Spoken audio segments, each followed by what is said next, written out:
Kapan sih lo bakal nikah? Nah, mungkin ini pertanyaan yang pernah didengar oleh beberapa dari lo. Entah dari orang tua, dari temen, atau dari saudara jauh ya. Biasanya pada jawab apa sih selama ini? Atau mungkin lo cuman senyum-senyum doang gitu pas ditanya. Gua pribadi pun pernah ditanyain kayak gini dan gak jarang bikin gue bingung mau jawab apa. Karena gini, bagi gua menikah itu butuh pertimbangan yang panjang banget. Dan secara saintifik pun ya emang butuh pertimbangan sih. Kita juga bakalan ribet kan kalau misalnya nyari pasangan menikah tapi gak pakai pertimbangan apapun. Bahkan di Jawa sendiri tuh ada istilah bibit, bebet, dan bobot gitu buat nentuin pasangan yang tepat. Karena banyak banget hal yang harus dipertimbangkan dan dicocokkan terlebih dahulu saat lo mau memilih pasangan yang tepat buat nikah. Tapi gimana sih cara lo bisa tahu kalau calon pasangan lo itu adalah orang yang tepat? Beberapa dari kalian mungkin percaya ya kalau jodoh itu bakal datang seiring berjalannya waktu, bahwa perjalanan tuh bakal mempertemukan orang-orang dengan tujuan yang sama. Tapi apakah benar? Yakin lo nanti bakal nemu orang yang tepat seiring dengan berjalannya waktu? Kalau menurut gue bisa jadi iya, bisa jadi juga enggak gitu. Tapi yang jelas bakal lebih bagus nih kalau lo udah nyiapin dari sekarang hal-hal penting yang perlu lo siapin sebelum lo menikah. Makanya di video ini gue bakal share nih 8 hal penting yang perlu lo siapin sebelum nikah. Apa aja tuh? Oke, simak baik-baik ya. Pertama, komitmen. Lo siap gak nih untuk berkomitmen dengan satu orang dalam waktu yang lama? Karena nikah itu butuh komitmen.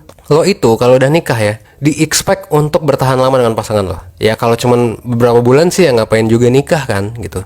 Dan kalau kalian udah nikah nanti, bakal banyak banget tantangan yang bakal lo alami nih. Mulai dari pasangan lo mulai menua kan gitu, munculnya anak dalam hubungan lo dan lain sebagainya. Makanya di sini yang paling penting banget itu adalah komitmen. So, pertanyaan yang perlu lo jawab adalah kira-kira lo udah siap belum nih untuk berkomitmen dalam jangka waktu yang sangat panjang sama satu orang tertentu ini gitu. Karena kalau belum siap, ya mungkin lo harus pikir-pikir lagi untuk nikah gitu. Itu yang pertama. Yang kedua, kekurangan pasangan. Nah, sebenarnya ini tergantung sama pribadi masing-masing lo ya. Cuma lo sendiri yang bisa menentukan apa kekurangan yang bisa lo toleransi dan apa kekurangan yang gak bisa lo toleransi gitu. Ini bisa macam-macam. Misalnya, mungkin lo gak mau punya pasangan yang suka ngerokok gitu. Atau lo anti banget sama orang yang posesif. Ya, apapun itu lebih baik lo coba deteksi dari awal, lo coba katakan dari awal daripada lo nyesel gitu nantinya pas nikah. Oke? Yang ketiga, manajemen emosi dan komunikasi. Gimana sih cara pasangan lo mengelola emosi? Apa sih stress coping atau penanganan stres yang sering dilakukan oleh pasangan lo? Nah, apakah pasangan lo suka melakukan kekerasan fisik atau hal-hal negatif lainnya gitu? Nah, kalau misalnya lo melihat bahwa kedepannya hubungan lo ini bakal jadi negatif nih karena manajemen emosi dan komunikasi yang kurang baik, mendingan lo coba mikir-mikir lagi nih. Karena nggak sedikit nanti yang terpaksa dan memilih untuk tetap bertahan meski udah dipukulin atau disiksa secara fisik sama pasangannya. Ini udah banyak banget kasusnya. Dan kalau udah kayak gitu, udah kompleks banget karena udah berbagai masalah lah. Ada masalah psikologis, belum lagi KDRT, belum lagi banyak lah pokoknya. Dan bakal susah penanganannya kalau lo udah terjerumus ke dalam lubang itu gitu. Makanya lagi-lagi gue ingetin lagi nih, lebih baik lo mencegah secara dini hal ini dari awal daripada lo nyesel nantinya. Yang keempat, jalur karir. Terutama buat lo yang punya profesi yang dalam tanda kutip kurang ramah keluarga. Maksudnya kurang ramah keluarga apa nih? Jadi pekerjaan ini tuh menghabiskan waktu di luar rumah lebih banyak daripada waktu di rumah. Contohnya kayak dokter, bankir, dan lain sebagainya gitu ya. Makanya kalau kita lihat-lihat nih, cukup umum bagi orang-orang di bidang ini untuk memilih pasangan yang sama, yang satu bidang dengannya. Contohnya, dokter itu bakal lebih enak berpasangan dengan sesama dokter juga. Kenapa? Karena biasanya nih, mereka cenderung ngerasa udah saling paham. Mereka tuh udah saling ngerti kalau ada yang pulang ke rumah malam banget karena dapet shift malam gitu di rumah sakit. Itu tuh udah hal yang biasa gitu. Dan mereka gak harus saling ngejelasin lagi gitu tentang hal-hal ini. Udah sama-sama ngerti lah ibaratnya ya. Beda dibandingkan dengan orang yang beda bidang gitu. Jadi harus capek lagi jelasin dan lain sebagainya gitu ya. Nah, yang kelima, keadaan finansial dan literasi finansial. Ini penting banget buat lo ketahui. Sebelum lo nikah, coba lo komunikasiin dulu. Gimana sih keadaan keuangan lo sekarang? Dan gimana proyeksi keuangan ke depannya? Apakah lo atau pasangan lo lagi punya tanggungan hutang atau kredit gitu? Atau bahkan sandwich generation yang nanggung biaya hidup atau bahkan hutang keluarganya gitu. Dan gimana juga nih kebiasaan spending pasangan lo? Seberapa boros sih pasangan lo? Jangan sampai tiba-tiba lo didatengin debt collector nih yang nagih hutang pasangan lo dan lo kaget gitu. Ya, gue bukannya nakut-nakutin, tapi kasus yang begini juga banyak terjadi dan harus dipikirin juga.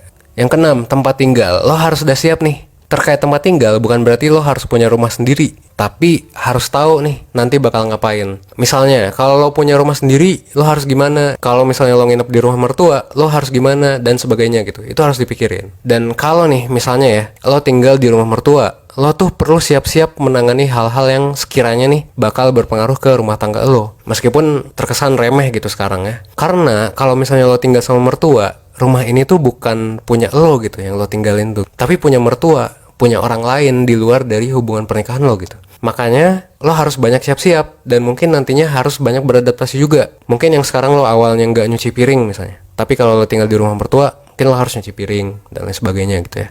Yang ketujuh, pekerjaan rumah tangga. Gimana nih kalian nanti ngebagi pekerjaan rumah tangga atau ngurus anak? Apa sih bagian yang jadi tanggung jawab lo dan apa yang menjadi tanggung jawab pasangan lo? Karena gini, kehidupan rumah tangga adalah milik kalian berdua, sehingga semua aspek tugas dan tanggung jawab yang harus dilakukan juga harus dibagi sebaik mungkin. Nah, ini harusnya udah disepakati nih. Gak salah kalau misalnya ada cowok nih yang minta ceweknya gak kerja. Nggak salah kok. Dan nggak salah juga kalau ceweknya nih misalnya mau kerja dan berkarir. Yang penting disepakati dulu nih role-nya bareng-bareng. Kalau dari gue sih gini, selama keduanya nyaman, ya nggak apa-apa gitu. Aman lah pokoknya. Yang penting didiskusin dulu, disepakati dulu bareng-bareng. Yang kedelapan, penerimaan antar keluarga, terutama terkait agama, ras, adat istiadat, garis keturunan, dan ya values-values yang dianut oleh masing-masing keluarga. Ini umum banget terjadi di Indonesia, karena kita kan multikultural ya, dan kondisi keluarga-keluarga di kita itu cukup beragam dengan titisan adat masing-masing yang mungkin di beberapa daerah itu cukup kental gitu. Ini harus disiapin dan harus lo pikirin sebelum lo memutuskan untuk melamar si pasangan lo ini. Karena gak enak juga kalau lo udah niat serius, tapi pada akhirnya hubungannya malah kandas gara-gara masalah keluarga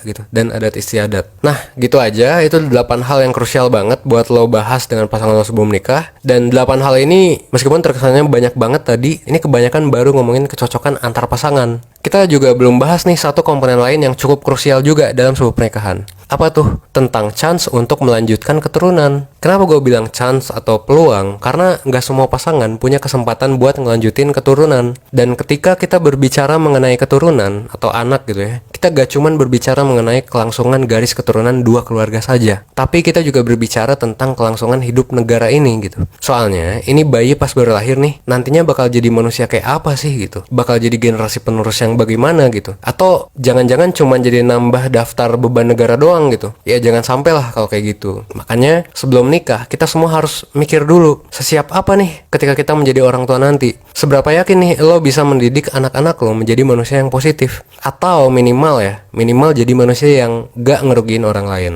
Well, kalau ini mungkin bahasan lain, nanti mungkin gue akan buat video lagi. Intinya gitu aja. Akhir kata gue mau bilang bahwa gak ada nih kehidupan pernikahan yang sempurna 100%. Tapi semoga dengan pembahasan ini gue bisa ngebikin kehidupan pernikahan lo nanti seenggaknya 1% lebih bahagia, 1% lebih baik daripada yang lo ekspektasiin. Gue Evan, thanks.